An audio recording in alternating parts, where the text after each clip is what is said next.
I've been struggling with discipline lately. Not the way that you're probably thinking either.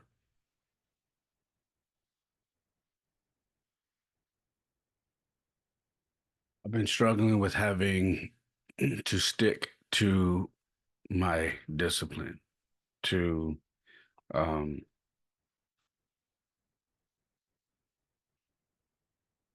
to not fold, to not give in, to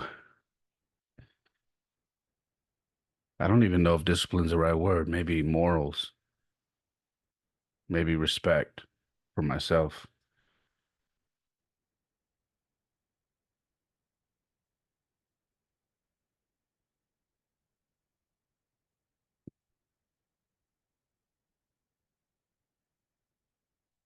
I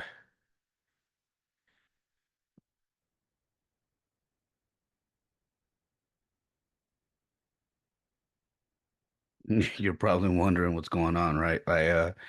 Um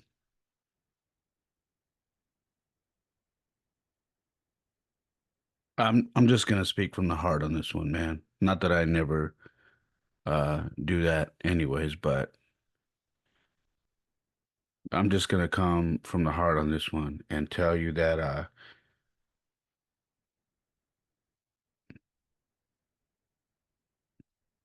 I've been single for a very, very long time, and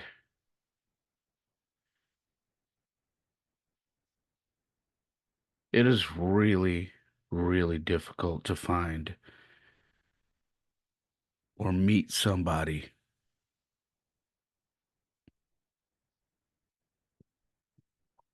who checks all the boxes, who is the piece to your puzzle, and vice versa.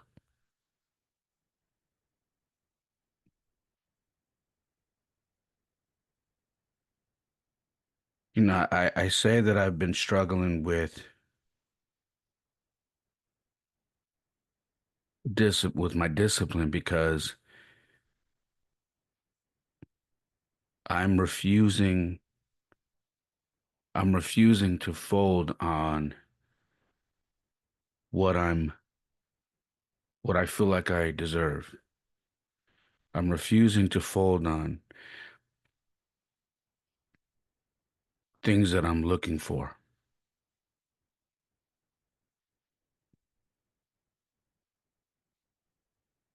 And I'm refusing to allow somebody to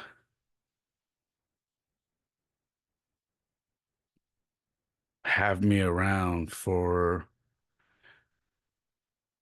what they need and not necessarily understand that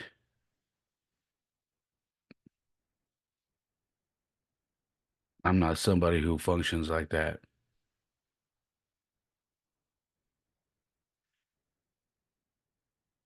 For the life of me, man, I can't,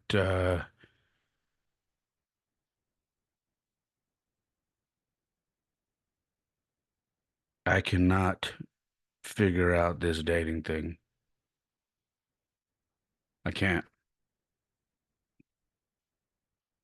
I have taken every approach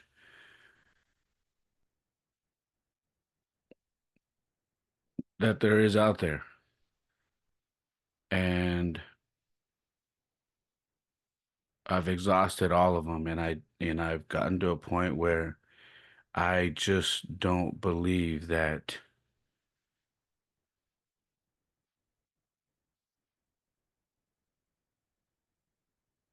what I'm looking for and what I deserve is anywhere near me or near the vicinity of where I'm at.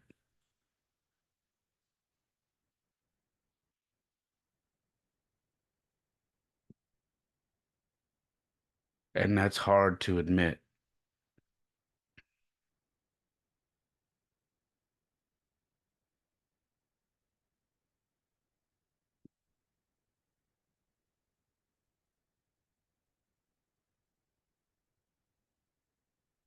I've gotten to a place where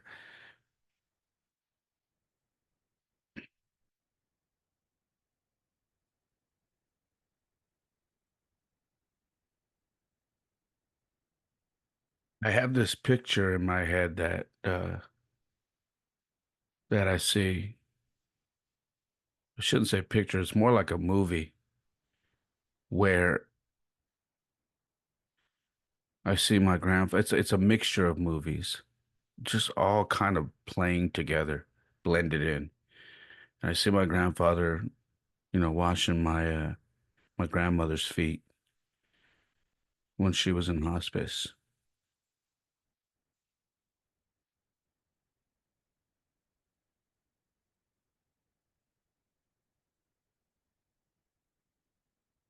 And then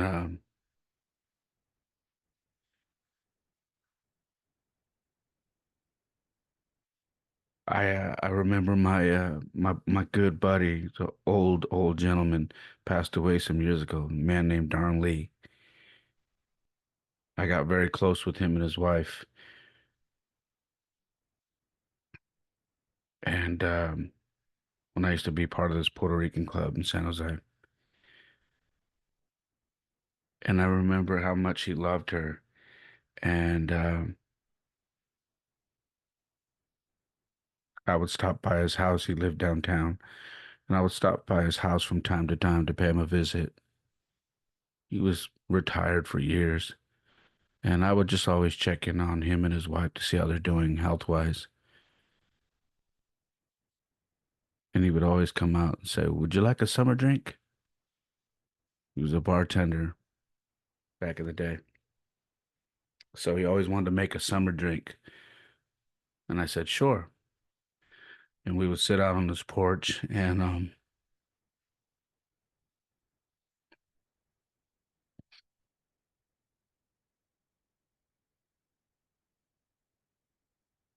we would talk about his kids and we would talk about his wife and how much he loved her.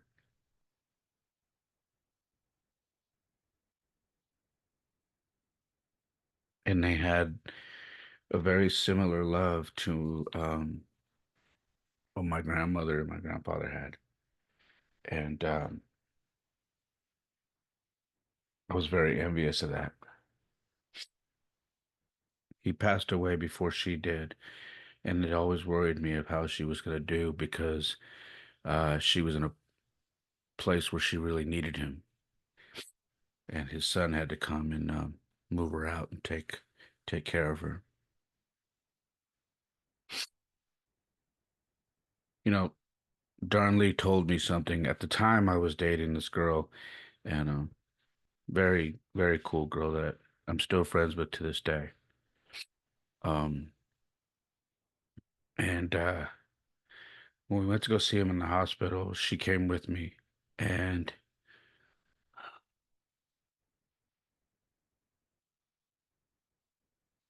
he held both of our hands and he said, "Hey, you guys need each other. Whatever you're going through, it can be fixed, but you need each other." And we were young, you know. Um, we were just young, but I know he loved us. He met her through me, and he just loved that we were young and vibrant and just very respectful and always worried about him and his wife, and we would check in on him and whatnot. But I remember him laying there looking at both of us, holding both of our hands. And I never forgot the look in his face.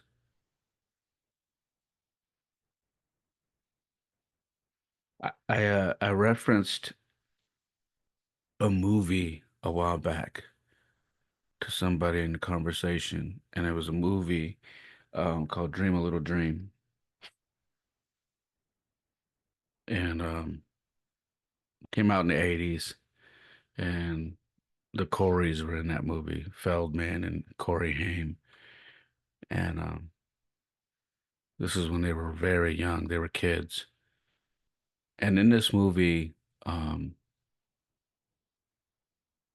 Feldman, his his spirit and everything goes into this old man, and this old man goes into his body, and they are stuck that way for a while.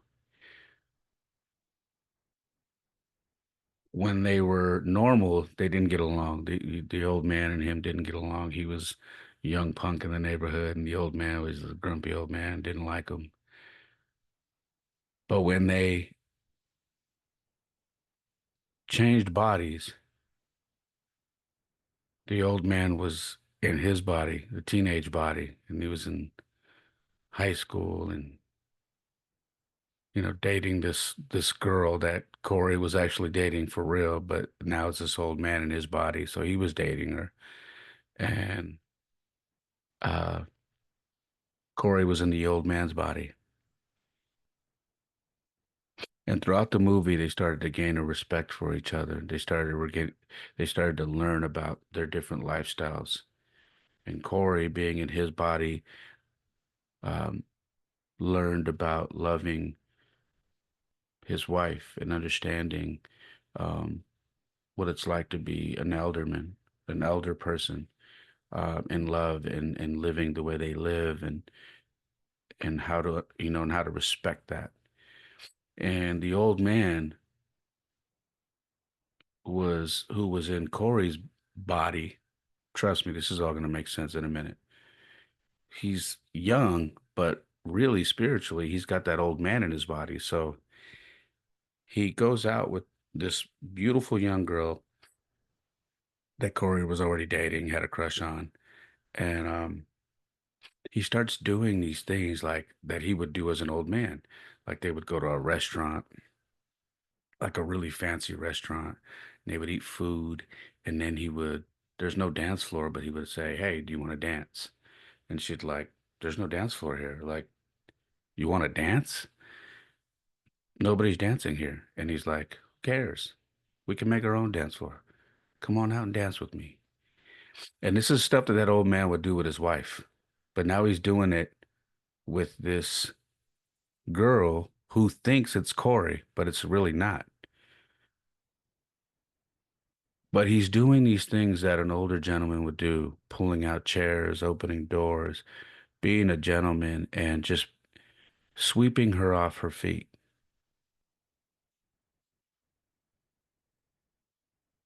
And she begins to fall in love with him because she's never seen this before. She's never experienced a love like that before. She never knew that that was even a thing. And she thought this was Corey turning a new leaf, but this was actually that old guy that was spiritually into his body. Um, that movie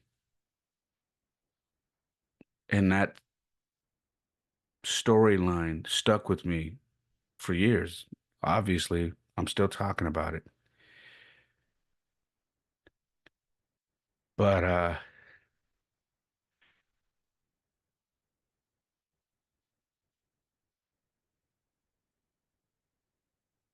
when I look at that and I remember that, I can't help but feel that that has stuck with me because that in the core of my being is what I'm looking for.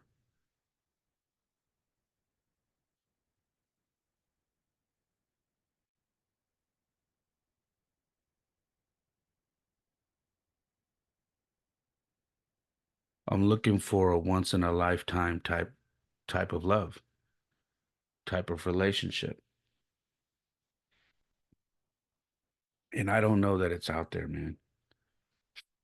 I don't know.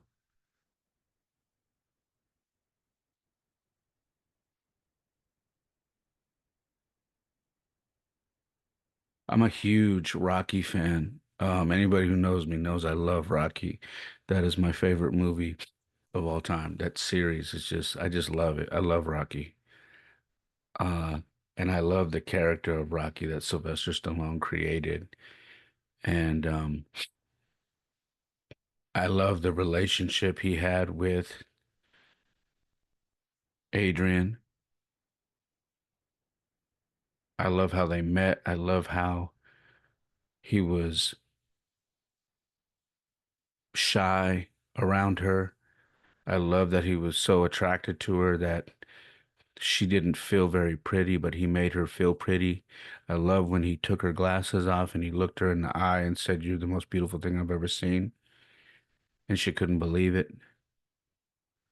I love how he asked her to marry him when he just simply said, you know, just wondering what you're doing for the next 40, 50 years.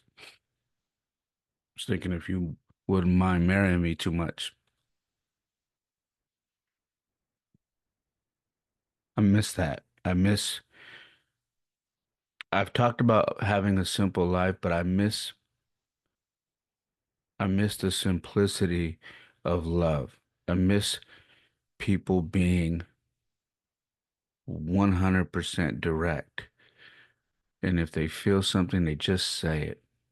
They're not afraid of what people are going to think. They're not afraid of anything. They're not afraid of social media. They're not afraid of anything. They just do it. I love that that woman was with him in his ups and downs, how she encouraged him, how she, even when she doubted him, she was upfront with him and told him, "I don't believe you can win. I think you're going to get killed." I love how he fought back with her and he would leave and come back and say, "I need you in my corner." And she would always end up in his corner.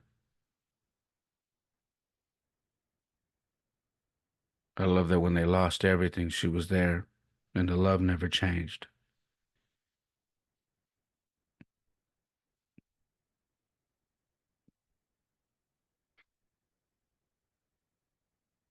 I guess you could say I'm looking for my Adrian.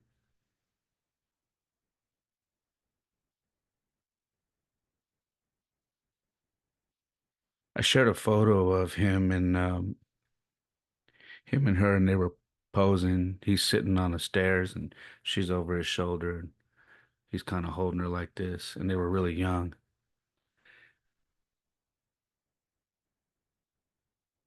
And I don't know, man. It gave me a warm feeling because first of all, how you keep a movie series going for as long as he did is beyond me. Um, and everybody, whether they are huge fans of it or not, they all know about the story. Um,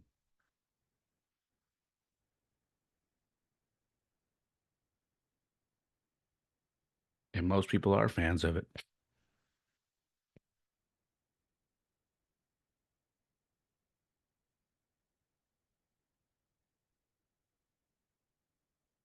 I'm struggling with discipline because I feel like having discipline with regards to a relationship is um, it's hard when you're my age. It's harder when you get older because people have been through so much shit that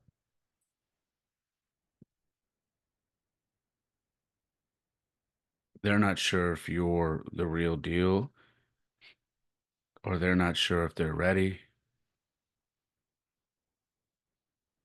And oftentimes,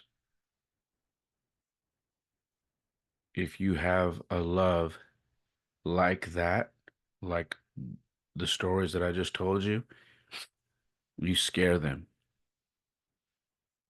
because they, like me, don't believe that it exists anymore.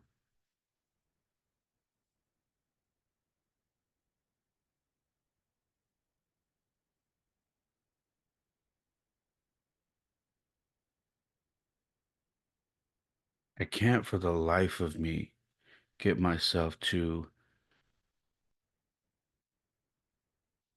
bend or break on things.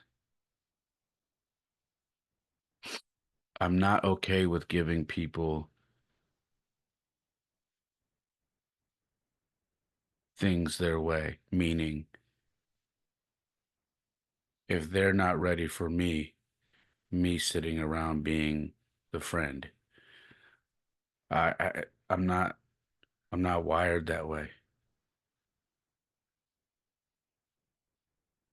And I have just been walking away the minute that starts to happen. The minute that I know that investing any more time in someone is going to be a waste, or it's going to quite possibly cause me harm if I invest my love, my time, and effort into this person, knowing that there is uncertainty there.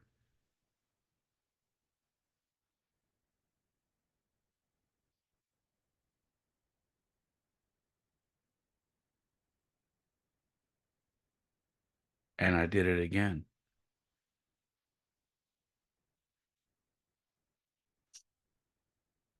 I did it again recently.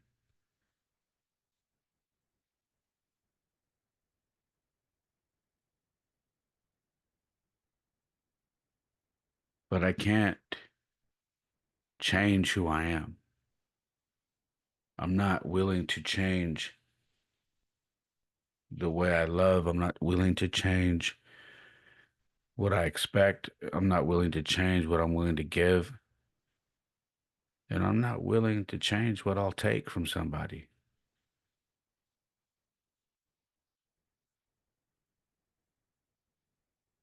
And to be honest, I'm not willing to give you my time as just a friend until you figure it out. I'm past that.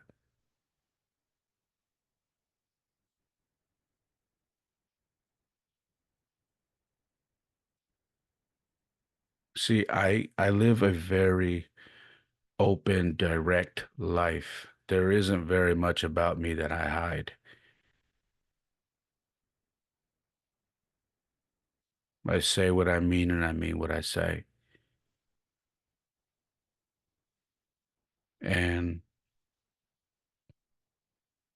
what I share with you is what I do.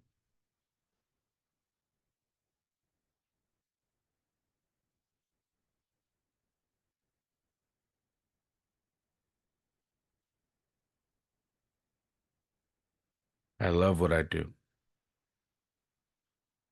I love training. I love coaching.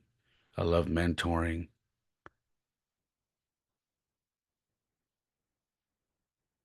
I love how simple my life is. I love being a father. That's first and foremost. I Being a father is who I am. I love being a father. It is the greatest thing I've ever done.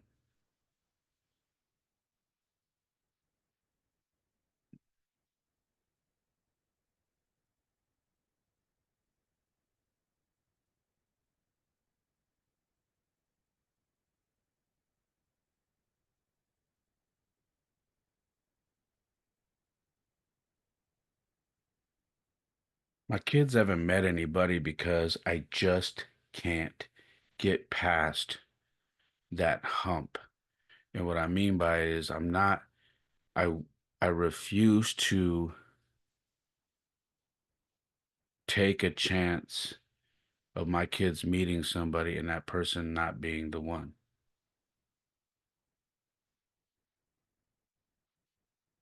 And I am not trying to force someone to be the one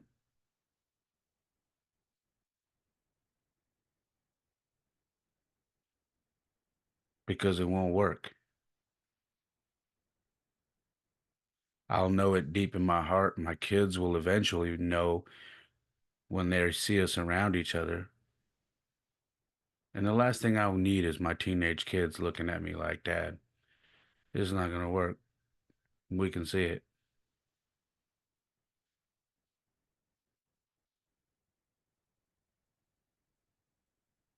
I just don't want it.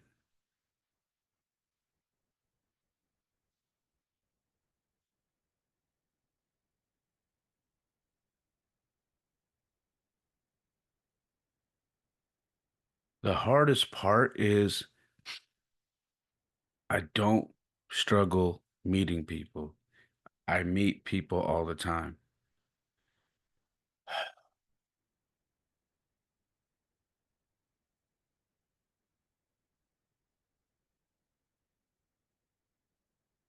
but it's the follow up. It's the stuff that comes after meeting somebody, getting to know them, spending time with them.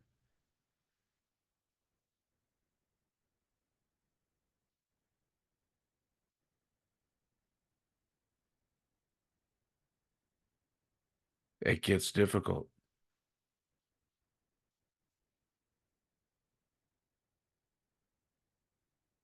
because sometimes you know right away this is not the person I need to be with. Other times it takes you a few months.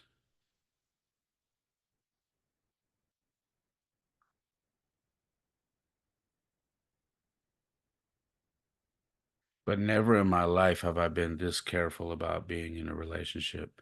Never. Before I got married, before I ran into my now ex-wife, I was in and out of relationships, situationships. It wasn't a big deal.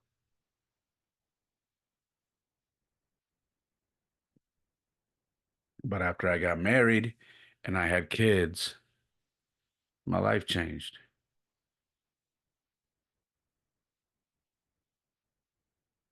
And then it really changed when I went through my divorce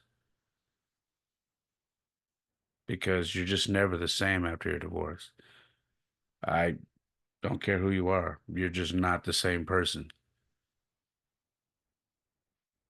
And you can push and you can try and you can do everything in your power to try to become or remain that person that you remember who you were before your marriage.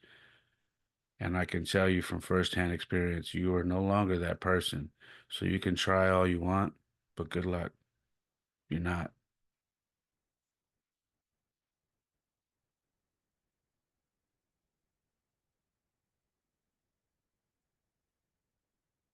I have watched people that I know get into relationships simply because they're lonely.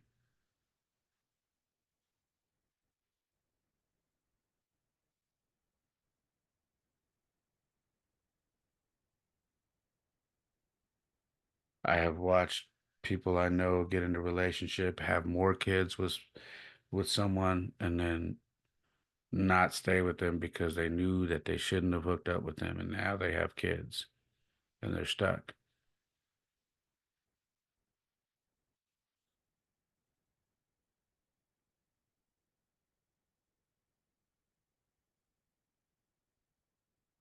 I have watched people that I know try to force relationships because someone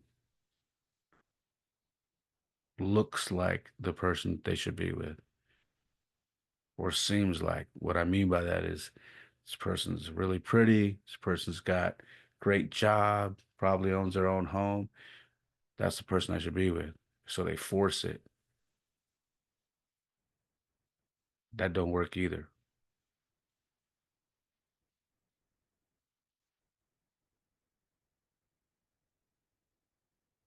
And with me,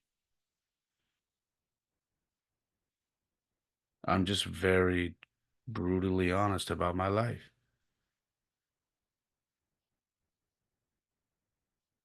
And maybe that's a double-edged sword. Maybe that's something that's helping me and not helping me at the same time. But I guess what I'm looking for is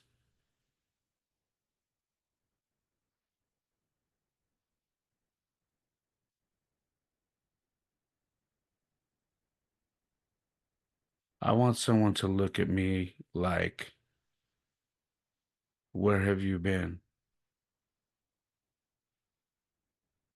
Where have you been?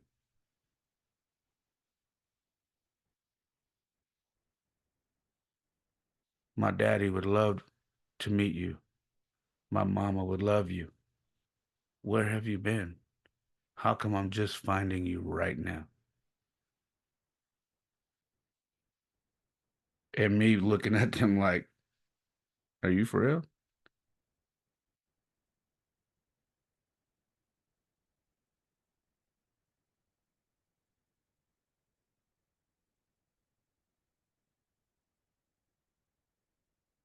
I want someone to say, I don't care about all the glitz and I love everything about you. I love that your life is simple because I've been looking for simple for so long. I don't care that you're divorced. I'm divorced. It didn't work out. I absolutely love that you have a great co-parenting relationship with your kid's mom. That says a lot about you. I love watching you parent your kids. I love watching you train them and coach them and mentor them and build them up to strong boys.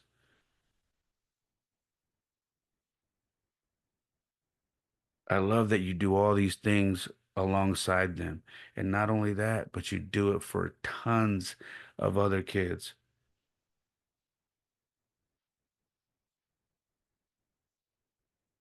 taking time out of your life to help people. I love the fact that you don't have this big flashy house. You have a very small place that you live in. It's simple. I love the fact that you don't have 35 pairs of shoes, a bunch of jeans, and a closet full of all kinds of different designer clothes. I love that you like to wear t-shirts, jeans, boots, or if you're in shorts, a t-shirt, and training shoes, ready to go to the gym.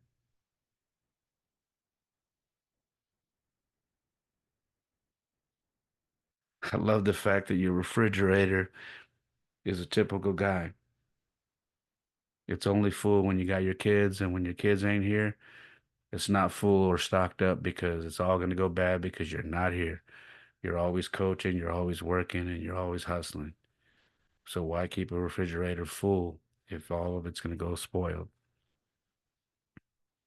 I love that. I love that you share your life on the podcast and talk about things because I can tell that it's therapy for you.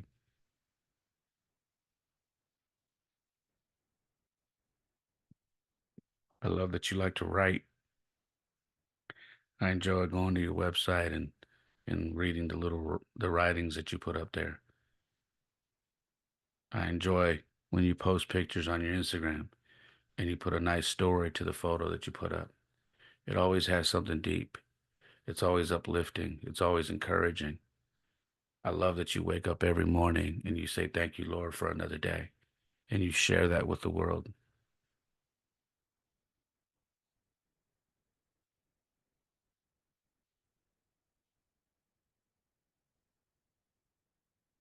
And I love that you've been single for so long, just waiting patiently, not going around giving yourself away to everybody that's out there, not hanging out in the bar, not going to the club, not doing all these things. I love that you've just been steady focused on living your life and raising your kids.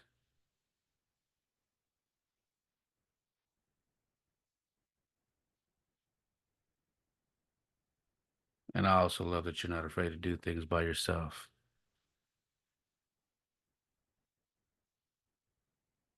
That shows confidence.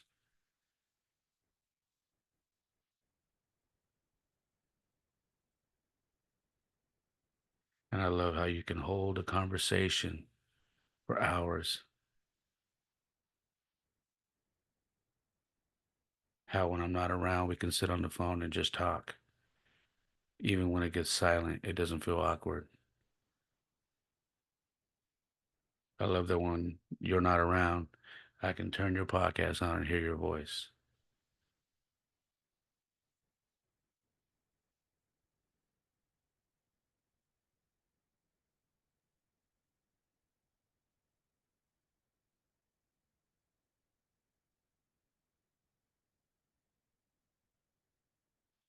I I don't know how else to explain it to you guys, man.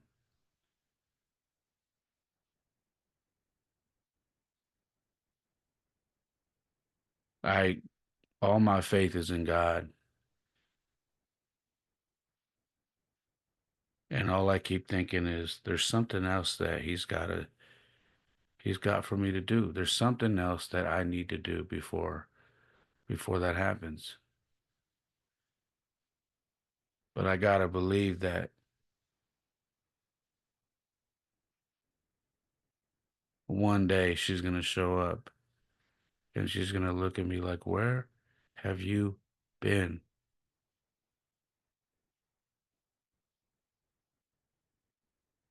No bullshit. Where have you been?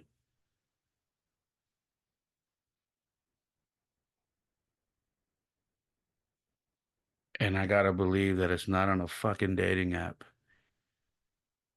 That it's not on a fucking man. It's not some hookup that someone's trying to shoot my way.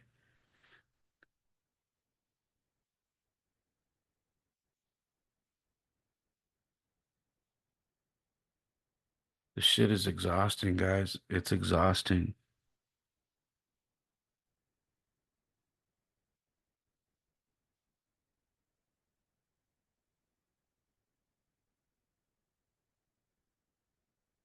Yeah, my 50th birthday is coming up, and I've had a couple people say they would like to spend my 50th birthday with me and take me to go do something.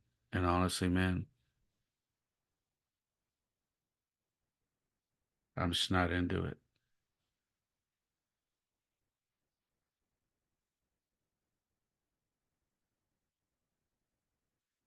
because it's going to be superficial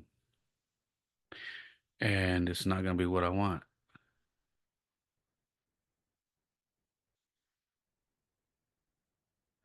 So my 50th birthday is going to be spent where I always spend my time, man. Probably where I'm going to die, on the baseball field. I will be at a baseball tournament the day of my birthday, coaching. And honestly, I'm okay with that because it's what I love to do. Maybe this woman's at a baseball field somewhere. I don't know. I have no clue.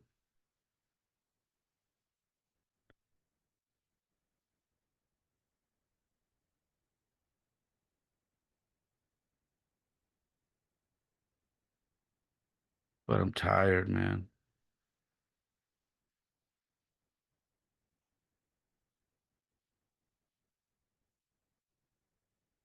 I am just tired.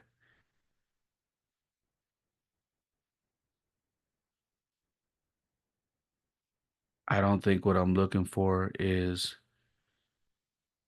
a lot,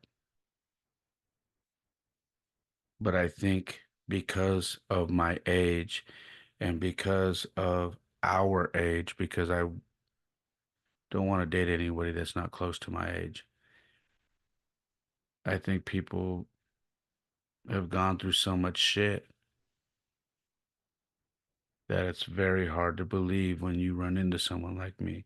I've told you guys before that I've had women tell me that you make me nervous. Why? Because I feel fireworks when I'm with you. Because I feel it when I look in your eyes. I feel it when I'm near you, and it scares me. And immediately, I know that's not the person for me because I don't want I don't want the way I am, who I am, the way I love, the way I share my feelings to scare anybody. I want that person to be confident and know that that's where she wants to be.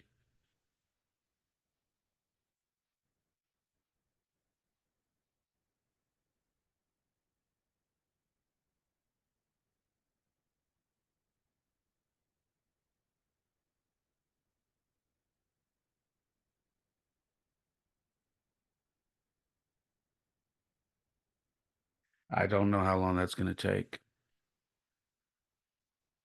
I don't.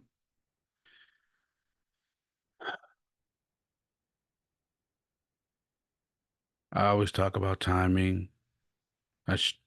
Matter of fact, I believe the last episode was about timing, and my timing was off again recently. And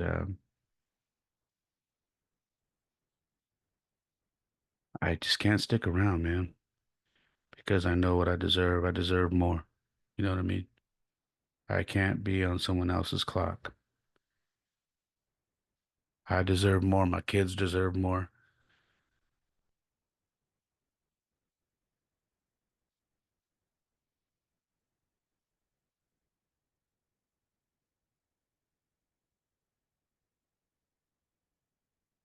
This shit is hard, guys. This shit is very hard.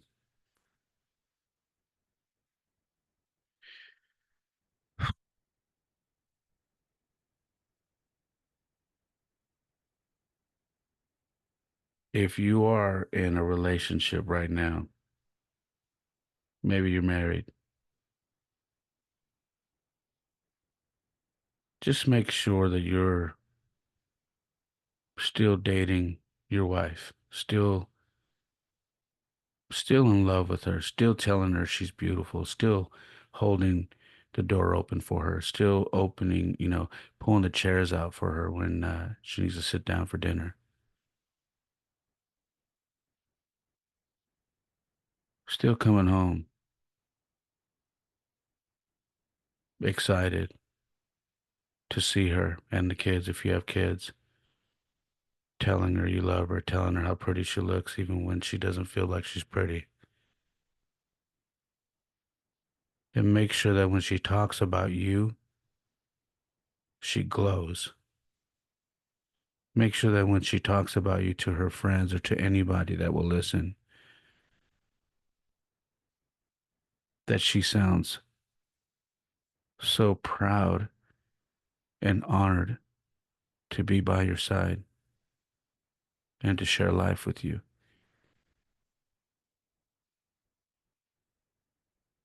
That's important.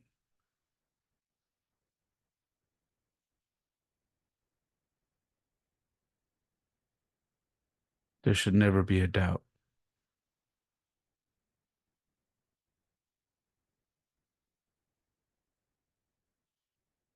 And when people see you,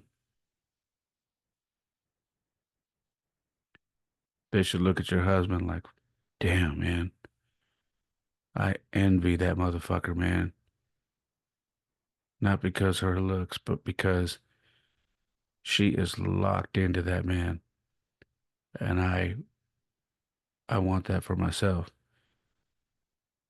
I want a woman to look at me and talk about me that way. Because when a woman does that, another man knows he never has a shot at taking a chance with her while she's with him, and vice versa.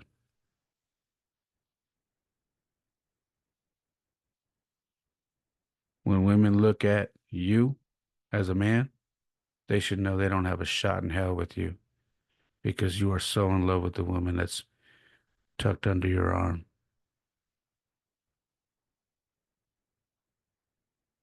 And they should look at what you guys are up to in public and when you're out, and they should say, fuck, man, that's what I want right there. You could see it in them.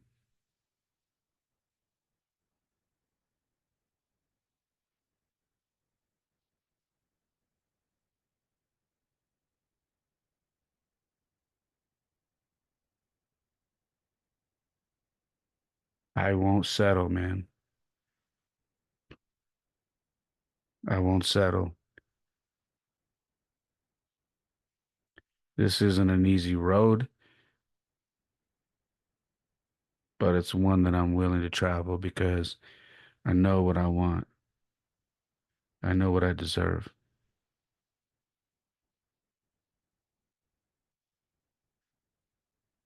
And I know my Adrian's out there.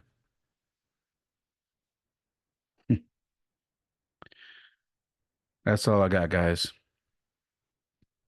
I hope you enjoyed.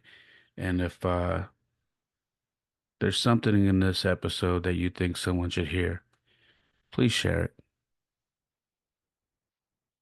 I really appreciate that.